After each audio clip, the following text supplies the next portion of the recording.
Okay, good morning, everyone, and welcome to this WEO Wednesday webinar. My name is Kirsten Bayer with the Illinois Center for Specialized Professional Support at Illinois State University, and I'll be the moderator and technical support for today's session. Today's topic is the multi-generational workplace, presented by Lori Alpern. And before we hear from Lori and have her introduce herself, we're going to go over some housekeeping items. So Lori, if you could go to the next slide for me. Again, my name is Kirsten Bayer. You can reach out to me via the chat if you have any questions or concerns throughout the session. I will be readily available for you all to provide support. And then a couple of reminders that all participants on this webinar are in listen-only mode and cannot unmute yourselves. And if you have questions as the webinar proceeds, we ask that you put those in the Q&A or the chat box. Please put them as soon as you think of them. We do not want you to lose your train of thought, but we will address those at the end of the session during our live Q&A with our presenter. And then a reminder that this session is being recorded and the presentation recording and materials from today will be available on our center's website as well as on Illinois WorkNet within 48 hours. And I will actually put the link to the slide deck, and then Lori has a handout for you all, and I'll put both of those links in the chat momentarily. That way you can download them and have access to them as she's presenting live, and you can follow along.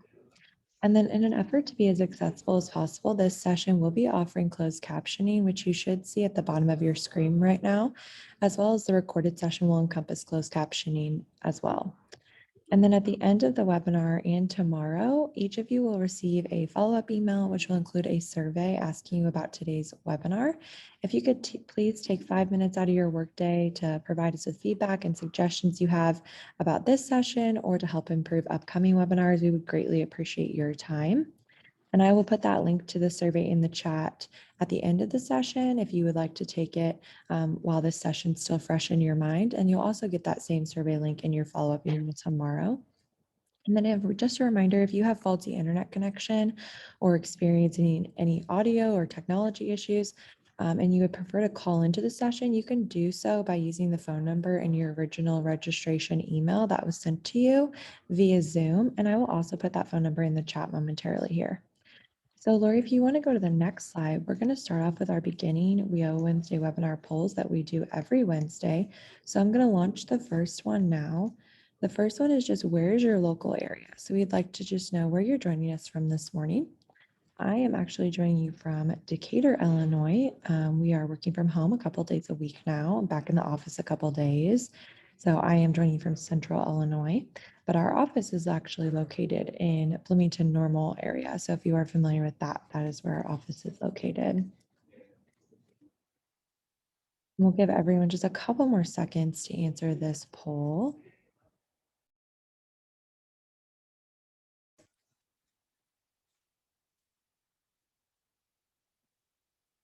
Oh, we have someone who said they're joining from Cleveland. If you want to put on the poll that you're joining statewide, just meaning you're from out of state, that would be great. Thank you so much. And we appreciate you joining us all the way from Cleveland, Ohio this morning. Okay, so I'm going to go ahead and end that poll and share the results.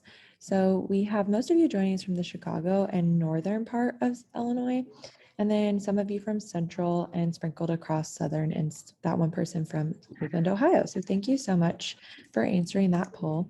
And the next one is just, which partner do you best represent? So if you want to go to the next slide, please, Lori. We would like to know which title or which partner you best represent in terms of WIOA. So if you best represent Title 1, 2, 3, or 4, or if you best represent another WIOA partner or stakeholder, or your state or local workforce innovation board.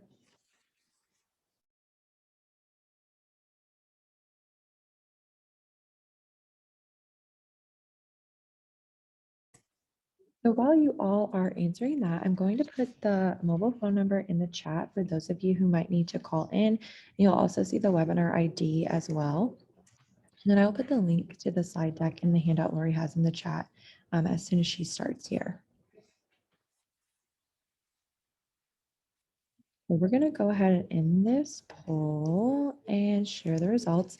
So most of you are from Title I, and the rest of you are sprinkled across the other partners. We have quite a few of you from other WEO partners and stakeholders as well. So welcome everyone. Thank you so much for taking those beginning polls for our analytical purposes.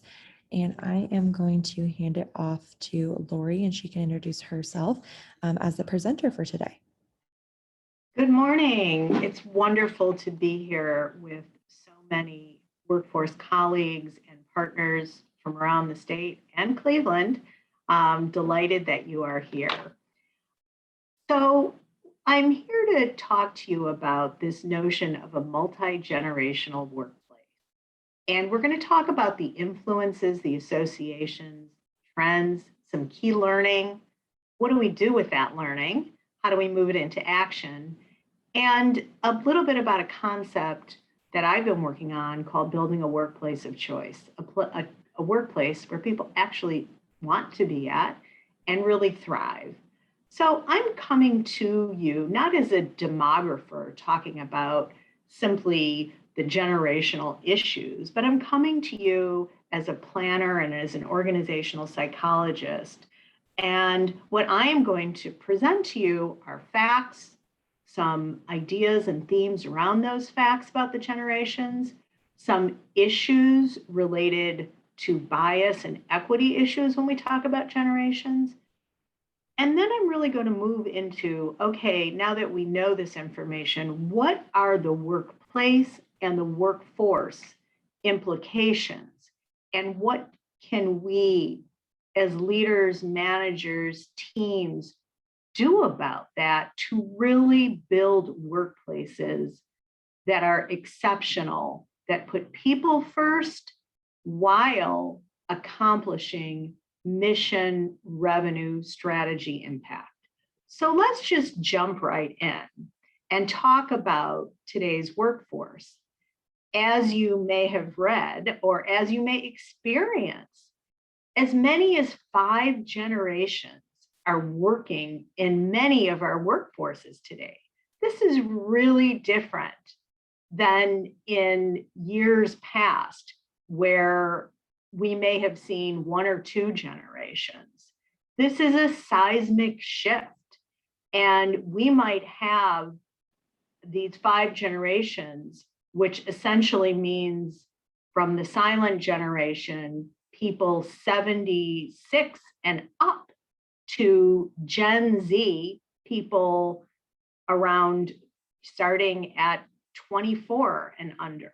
So that is quite a stretch. And the next few slides will give a little bit more of kind of the demographic detail, the influences, and the associations. So this is a little poll that we have here. We have the 5 generations, and Kirsten is going to help with the poll for this slide. And the question is, which do you think is the largest generation in the American labor force today out of these 5 generations? The most number of people from any one of these generations in the labor force today. So Kirsten, can you please assist with that poll? And we'll just hold on.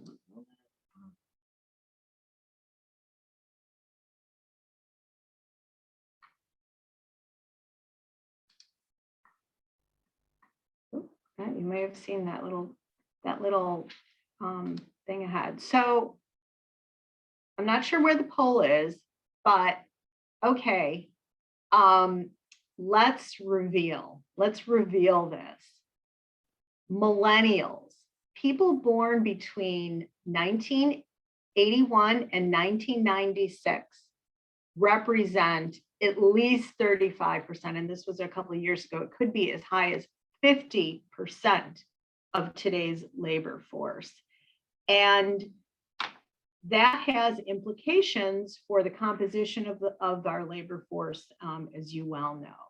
So we're going to shift to talk in more detail, and this is going to be a reference slide for you. We're going to talk about the trend research, and trend is the operative word. these facts and the information that I'm presenting is representative. It is not exhaustive. It's not always accurate. It's a trend, it's a theme, it's a commonality. It's not always relevant to all people.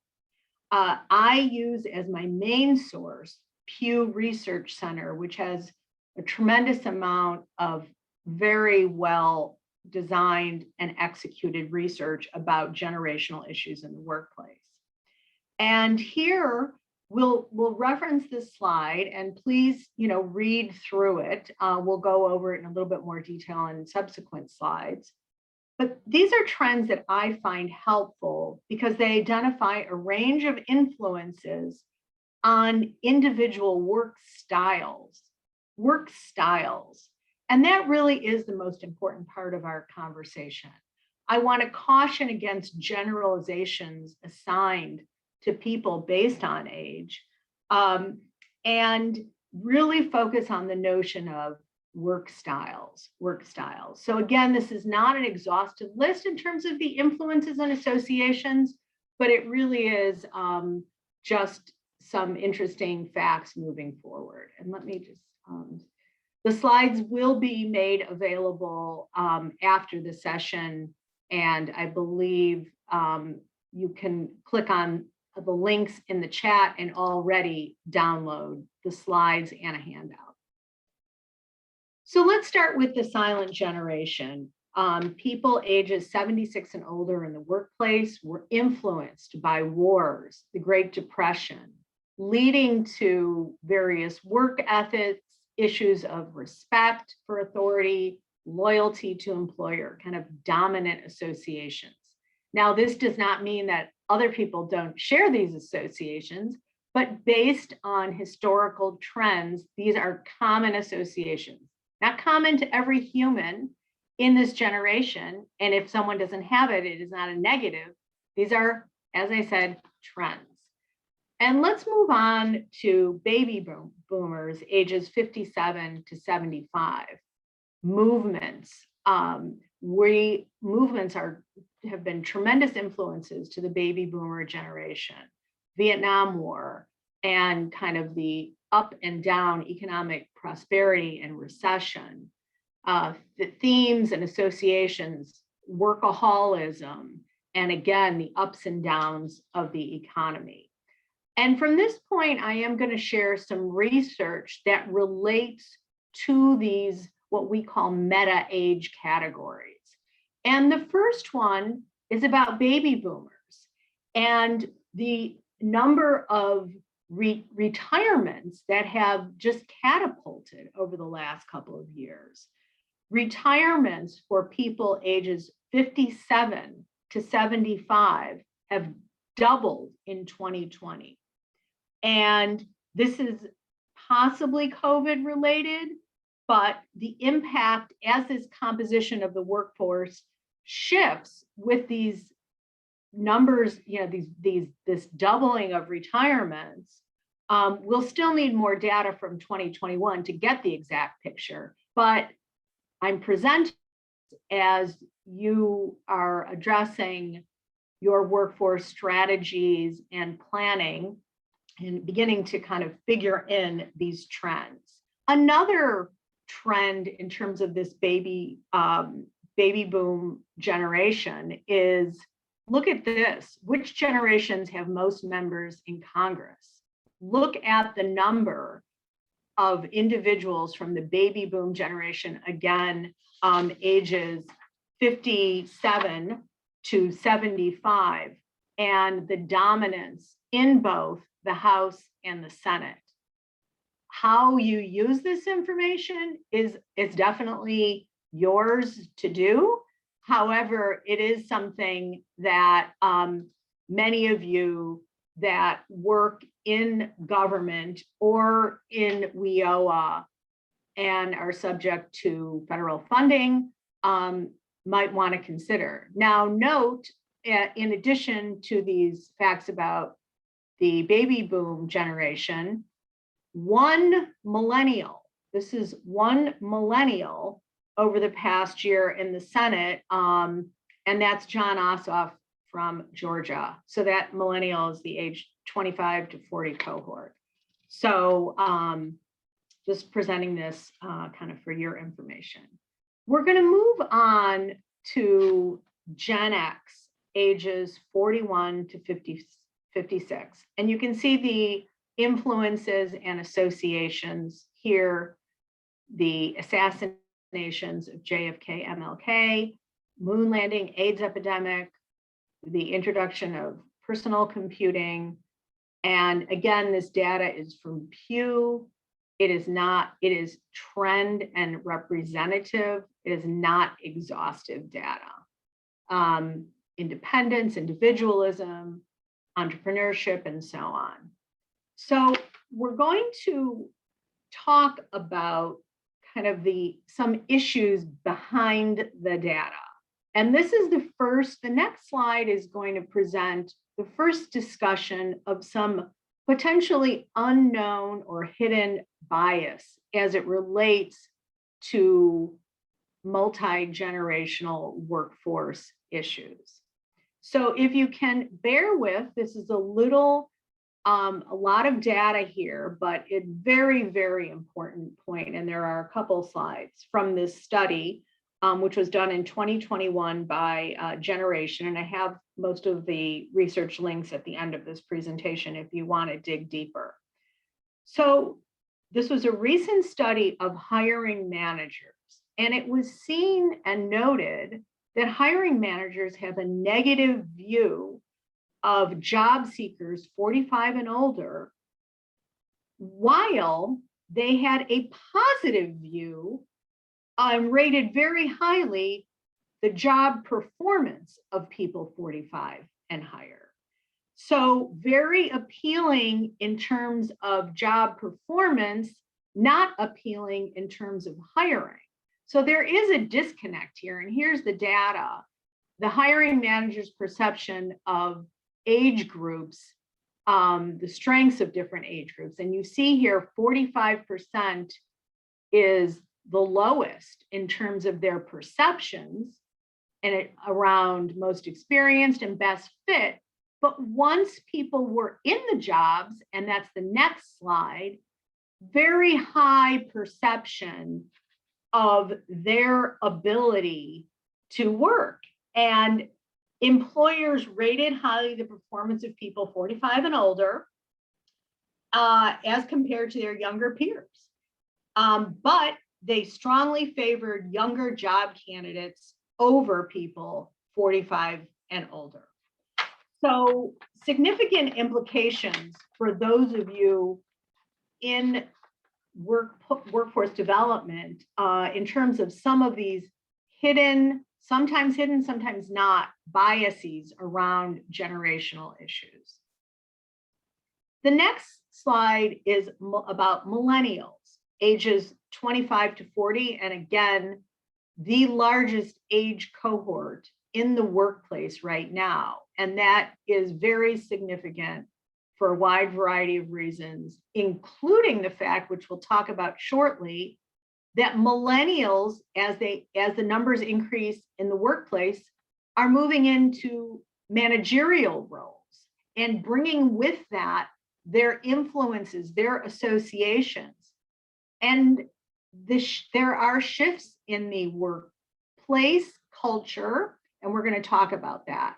So influences as now in the millennial ages 25 to 40 approximately, as we know, we are in a different, this is the full shift to a digital world as manifested by access or lack of access, cell phones, digital images, and then on a societal level, 9/11, Barack Obama, first African-American president, marriage equality approval. So significant shifts both in our digital world and in our societal world.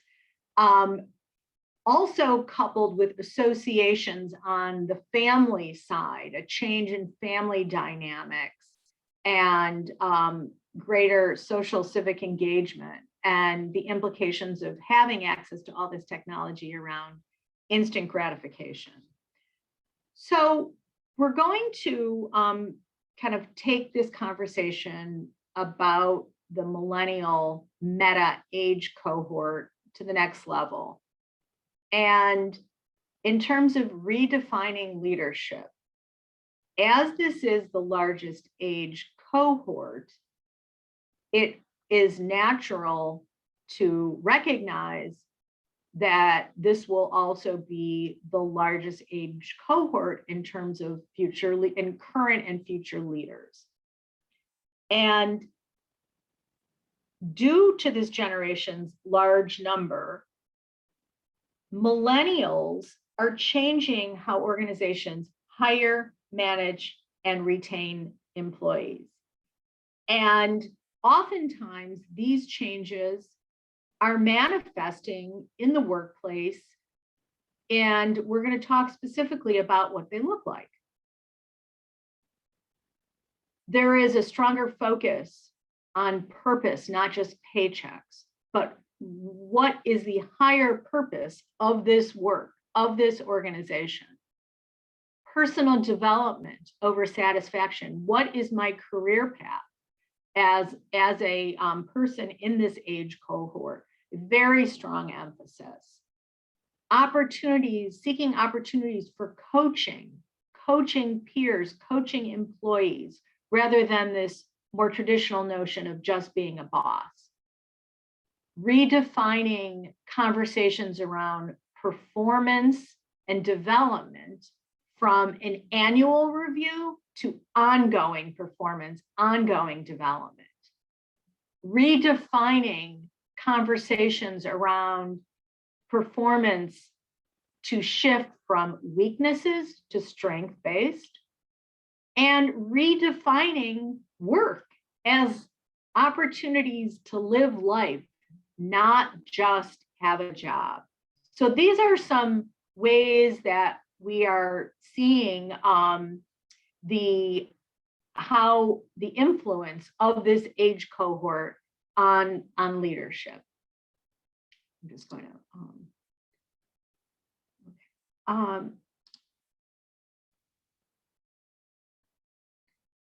the final of the 5 age cohorts in the workplace. There is a 6 age cohort, and I'll ask you about that in a minute. But the final of the 5, Gen Z, ages 24 and younger. And now we are into the all-on digital world, always on, a much more contested political environment, and the first woman, African-American, Asian-American vice president. Associations around a symbiotic relationship with technology. This is the most racially and ethnically diverse generation, and it is also the most well-educated generation. So again, ages 24 and younger. And although there is another generation after Gen Z, they're not in the workforce yet. Does anyone know the name of that generation? And if so, can you share that with us in the chat? So what's after Gen Z? And you should be able to write in the chat. Anyone know? I don't have anyone responding yet, but we might just give them a second. Okay. We'll give you a minute and I'll continue to move on. If you can name that, and you're all on computers, maybe you can Google it. Although I will be happy to share it with you. So let's continue with our conversation about Gen Z. All right, we've got some responses. Alpha, Omega, Alpha, and the winner goes to the Alpha, Generation Alpha. So for those of you that wrote that is it. And thank you for interacting. It's getting lonely here, so I appreciate the chats. You got it, Gen Alpha. And we don't quite yet know what their contributions will be to the workplace, but cannot wait to see. So let's move on to talk a little bit more about the Gen Zers. And I am going to ask you a question, another question, a much more serious question in a moment. So members of Generation Z are significantly more likely than other generations to report their mental health as fair or poor. And while technology is an essential socialization tool, of course, for young people, it can also augment feelings of loneliness and stress. The world news, particularly divisive, tragic world news, is now delivered, as we all know, faster than ever, and it's very difficult to avoid via an assortment of apps and other outlets. Fortunately, today's Gen Zers are seeking treatment for their mental health, in many cases, anxiety and depression, through counseling and therapy. In the US, 37% of Gen Zers, a higher share than in any preceding generation, have reported receiving help from a psychologist or other mental health expert. Mental health is an important issue for everyone. And as demonstrated by this dominant attention received by Gen Zers, this age group is least likely to report excellent or fair mental health, according to the American Psychological Association. And of course, as with so many, Gen Zers surveyed reported that their mental health worsened significantly during the pandemic. So I am putting this out there to you as workforce professionals and others that are seeking answers to complex workforce and workplace issues. I'd like you to reflect on this information for a moment around mental health, and in particular, this age cohort, ages 24 and under in the workplace. What implications does this have for you in your role? Learning this information, is there something you might do differently, or to either build your awareness about this issue, take action, learn more? Please use the chat and share that information. This is a learning environment, and we are here to really understand and begin to unpack some of these issues. So what does this mean for you in your role learning about this issue? And is there anything you might do about it? Let's see what you say in the chat.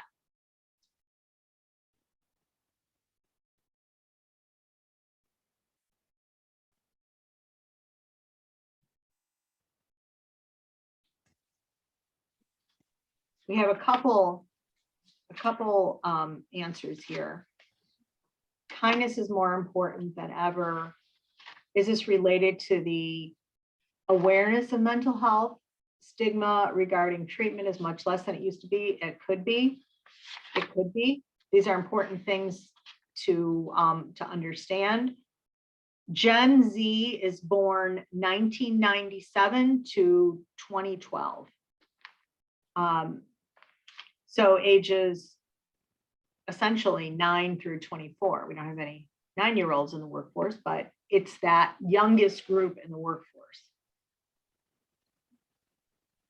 I think they were asking what the years are for Generation Alpha.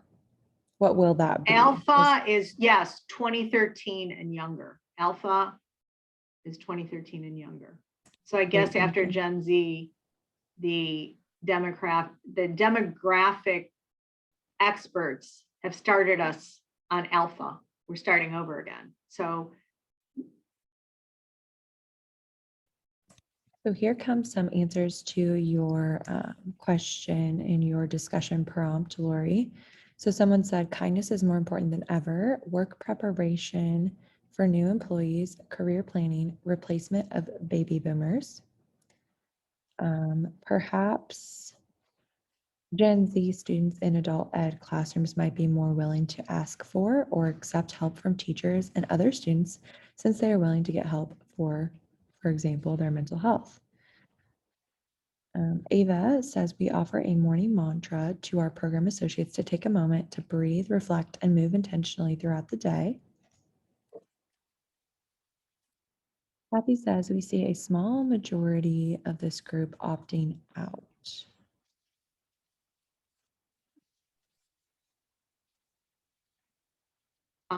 Niraj, which larger Mirage, companies? Mirage Patel is actually a bot, and so I will kick him out of this room. I apologize everyone Oh, for him getting in the chat. okay. That is why he looks like he's speaking gibberish, so we apologize for that. And we will get him out of this Zoom room so we can continue the session. Goodbye. Yeah. Okay. These are wonderful observations and comments. Thanks to each one of you for sharing your thoughts and experiences, solutions. Please keep them coming. Having the resources on hand when mental health issues surface in the classroom. Jerry, I just recently had a student melt down and was able to encourage breathing methods to keep him on track. Lori, thank you for removing him. He pops up in numerous webinar chats. Yeah, that's just part of the world that we live in. See a small majority of this group opting out. Ava, thank you for sharing your experience with Morning Mantra to your program associates. Of course, Lori. Oh no. Well, yeah. Okay. Employers need to learn about how to create an environment that accommodates these issues and reduces stress and anxiety. Yes. Yes. And we'll talk a little bit about some of that. I'm not, in terms of some ideas and around a workplace of choice. So wonderful. Thank you so much for participating. And please just keep the comments coming as we move through. So we're moving into some of the key learning, and then we're going to talk about, okay, now that we've learned these things, what are we going to do about them? So one global study conducted among employees in the age ranges 18 to 65, working a minimum of 24 hours a week, indicated that age really is just a number. 84% of the age, 84% of employees said the age of their direct managers is not important as long as they're inspirational.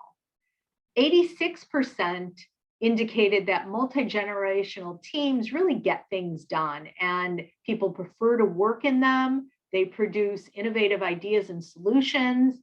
And communication is where generational differences are most keenly felt. 81% of people agree that the primary difference between generations in the workplace is communication styles. And again, I really want to emphasize this notion of communication and work styles. And those, are inherent in any workplace. And the next set of slides, what we're going to do is be somewhat more specific and give examples of how these influences, associations, and trends manifest by providing actual quotes, no names, but actual quotes to illustrate some of the generational trends in the workplace. And the point here is to just kind of bring it home a little from a real life perspective. These are actual quotes. So someone from the silent generation, it's my honor and privilege to serve my manager. So loyalty, fidelity. Baby boomer. I know it's not cool to email my team on Sundays, but I just like to get prepared for the week. So kind of workaholic, but still trying to figure out that balance. Gen X. I don't need to be in the office to do a good job. It's my right to work at home whenever I want. So kind of independence, independent thinking. Millennials, again, the largest cohort in the workplace. I'm concerned about our company's investment portfolio. The lack of social impact investment is troubling. Purpose, that's what we're taking away from this. We want purpose, meaning, leverage for societal impact in anything that we do. Gen Z, I have a voice, and as an operations associate, I should be included in strategy sessions with the CEO. So a keen desire to participate, to engage, to be heard. So these are actual quotes. That leads us to, we don't want to foster here inaccurate beliefs about age, stereotypes about people's ability to learn tasks have interfered, particularly with older people, and this is based on research, have interfered with the tasks and the training that they have received. So there has been research that's indicated that companies have held back training because they felt that older individuals in the workplace would not be able to adapt to that training. And that is simply a stereotype. There's no data that indicates that that's not true. We don't want to, again, move into stereotyping where we blame groups, age groups, for certain negative attitudes or interactions simply as a result of their age. The new narrative is we want to talk openly about these issues, and we want to emphasize the role of multi-generational teams that can have shared goals, bring collaborative opportunities, look at the commonalities, not the us versus them. And feel free to comment in the chat about any of these slides. Again, another Pew research study that I want to share with you. First generation college graduates lag behind their peers on economic opportunities. So we know that economic benefits are not felt equally among college graduates. Having a college degree is not simply a pathway to greater economic self-sufficiency, as this research indicates, that based on an analysis of first-generation college students, they are not on equal footing with their peers who have college-educated parents. Among households who have at least a bachelor's degree, so in a house where there is at least a bachelor's degree, those who have a parent with a bachelor's degree or more education have substantially higher incomes and more wealth than those who are first generation in their family to graduate from college. So I call this kind of the hidden equity dilemma, that it is not just a college degree, and people with a college degree in a household whose parent does not have a college degree are earning less. And is this something that you were aware of? And what might be the implications for the work that you do? And again, feel free to put any comments in the chat. This is a little, again, there's a lot of data here that I'm just putting out very quickly, but you can handle it.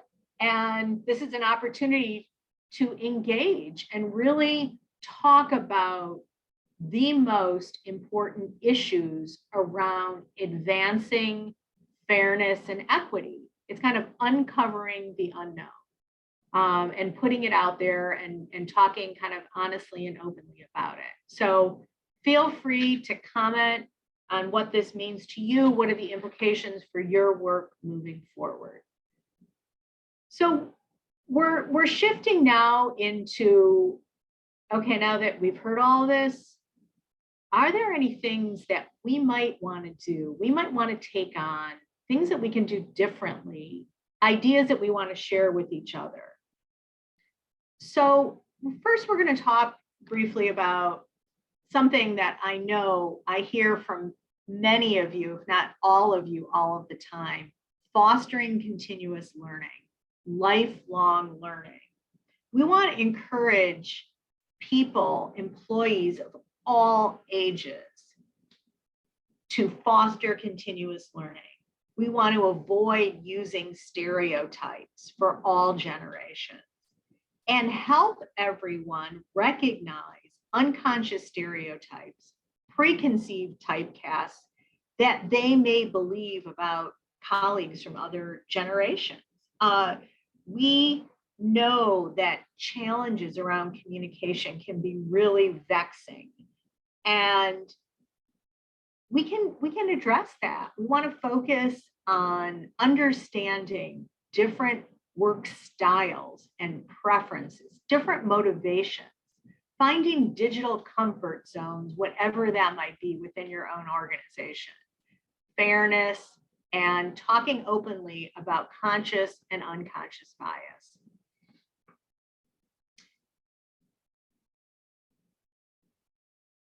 There are imperatives for action based on the information that we are beginning to uncover about multiple generations in the workplace. And again, this is just emerging now because there have never been 5 generations in the workplace. So here are some suggestions for what we can do. We can right what is wrong and again, uncover these biases, whether they're intended or unintended. We can look at some of these structural inequities and that are known or unknown, build awareness, acknowledge the reality, and bring meaningful and sustained change. You are all change makers. You have a role here. Let's put employee well-being first, emphasize purpose-driven work, figure out a technology game plan so that everyone has access and people are not given professional development or training or opportunities simply based on their experience with technology or their access to it. We want to get and give ongoing feedback and communication. Clarify performance, not just once a year, but demystify conversations about performance so that we can communicate openly while we create opportunities to learn and grow in a way that elevates people.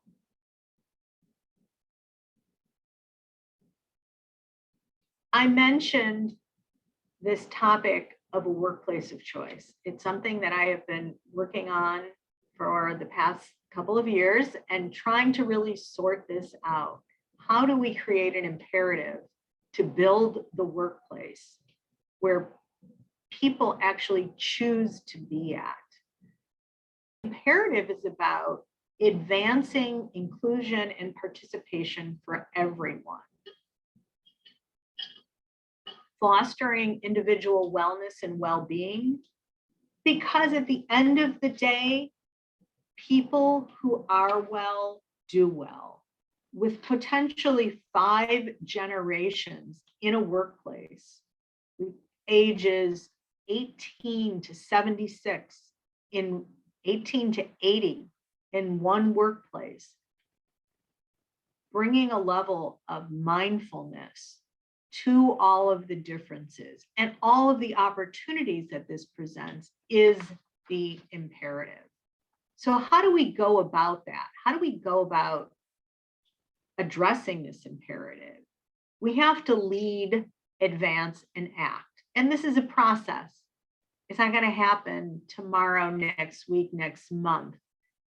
In order to sustain this type of change, we have to acknowledge this is a process and we have to move at a pace that is attainable. And we want to first, and I'll get into each one of these in a moment, lead with a people mindset, advance and sustain a workplace of choice, and take action. So what does that take tactically? It takes intentionality. So first, leading with a people mindset. What's yours? Do you have a people first mindset? For us, it's where people and organizational effectiveness are synergistic, and where we have organization-wide principles that guide our people-centric strategy and operations. So strategy, organizational strategy, never lives in isolation. It always starts with people, whether our goals, our social impact, revenue, program, whatever they might be. The question we start with is, what is the people first mindset? What is the inclusion mindset? Strategy for strategy's sake doesn't exist anymore. In a workplace of choice, we adopt this organization-wide strategy. And guess what? It's not a secret. It's an organization-wide mindset that communicates this level of synergy between people and organizational effectiveness. Some people say, oh, those are your values. Well, it really is more than that. It's how we work. It's how we work. Values are a core component. So how do we advance and sustain that? The workplace of choice. We create an opportunity where people have autonomy, a sense of belonging, and a sense of competency in understanding how their contributions contribute to the larger whole. We also adopt some kind of organizing framework. In our case, we use emotional intelligence because that is the single predictor of workplace effectiveness. And this is one of your handouts where we summarize the 5 components of emotional intelligence in the workplace, define it, and talk about some of the characteristics. So this is something that we use in any work that we're doing, whether it's workforce development, strategy development, talent management, coaching. We always use this. And this transcends generations. It is a way to bring people with different experiences, histories, influences, characteristics together, because this is not age dependent. Okay, so this is one organizing framework. You might have another organizing framework. You could look at something like positive psychology, who knows what, but it's something to think about. And then finally, how do you create this journey? How do you act to build a workplace of choice for the multiple generations that are in your workplace? You want to build an inclusive culture. And think about your time frame. We like to say, let's look at 3 months. What would change in 3 months? What would you change as a result of something you might learn today? What would you change? Resolve conflicts in real time. How many workplaces allow conflicts to fester over time? And I don't want to minimize the complexities of addressing conflicts, but it has to start somewhere. Be flexible and positive. Select a learning framework that we talked about and learn and share together. Companies must look for solutions to create an environment where all 5 generations want to be.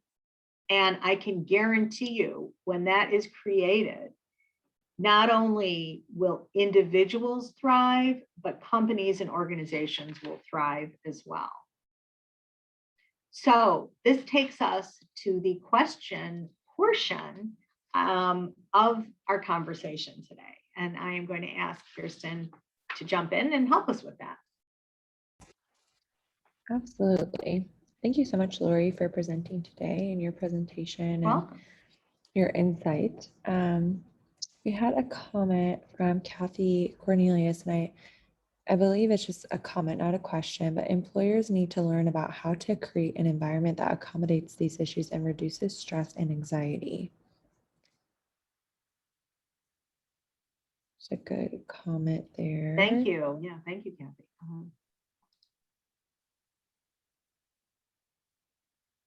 And then if there are any other questions, feel free to put those in the chat. As we're giving everyone a couple minutes to ask any questions, I wanted to reiterate that this session was recorded, and the recording from today and the presentation slide deck and the handout that Lori provided for us on emotional intelligence is on our website. The recording will be up within 48 hours, but you can access the slide deck and the handout now. I'll go ahead and put that link in the chat again. This link that I'm putting right now in the chat is actually where you will find the recording, and you can find both the handout and the PowerPoint slide deck. So I just put that in the chat. And then also, as we're giving everyone time to reflect and ask any questions, I'm going to go ahead and put the follow-up survey from this session. If you have 5 minutes out of your workday to provide us with feedback for both Lori and for our professional development team, we would greatly appreciate it. So I'm going to go ahead and put that survey in the chat now as well.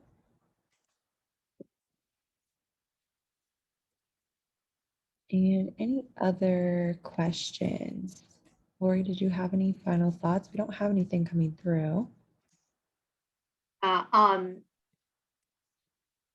I appreciate, I know your time is valuable. I appreciate listen, to participate, and I encourage you to take this information and reflect on it. The investment that you make exploring these issues is one that is, well, you will be well served, your teams will be well served. And I just thank you so much for being here. I think there's a hand up. I don't know if that's Carmela. Yes, the handout that you provided is in No, the a chat. hand up. Oh, I'm sorry. Carmela, I think you can. Yeah, Carmela, did you want to go ahead and I can either unmute you or you can ask your question in the chat.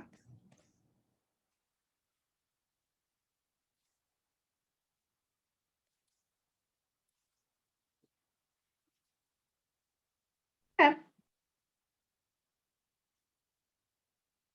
Feel free to reach out to me privately. You have my contact information in the deck. If there's something you would like to share or discuss, happy to connect with you offline.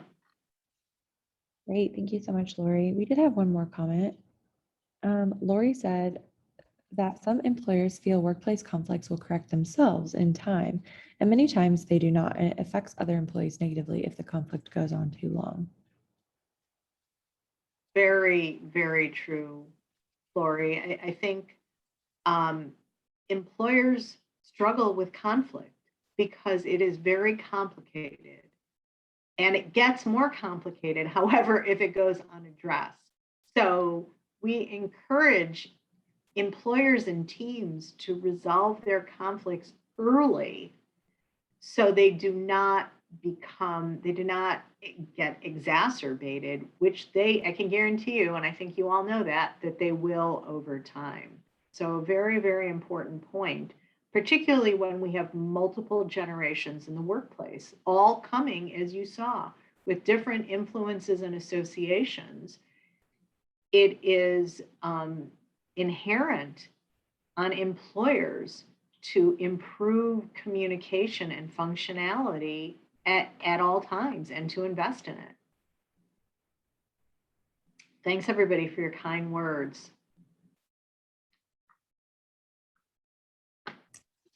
great Okay, thank you. discussion and questions. Yeah. Yeah, thank you so much, everyone. And I'm going to go ahead and put our center's email in the chat.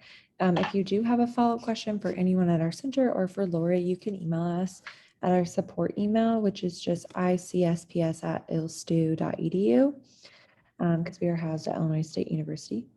And we have a lot of thank yous for the presentation and a lot of appreciation messages to you, Lori. So thank you so much, everyone, for your time this morning. And we will see you at our next WEO Wednesday webinar. Thank you, everyone. Have a great rest of your Wednesday. Bye all. Take care.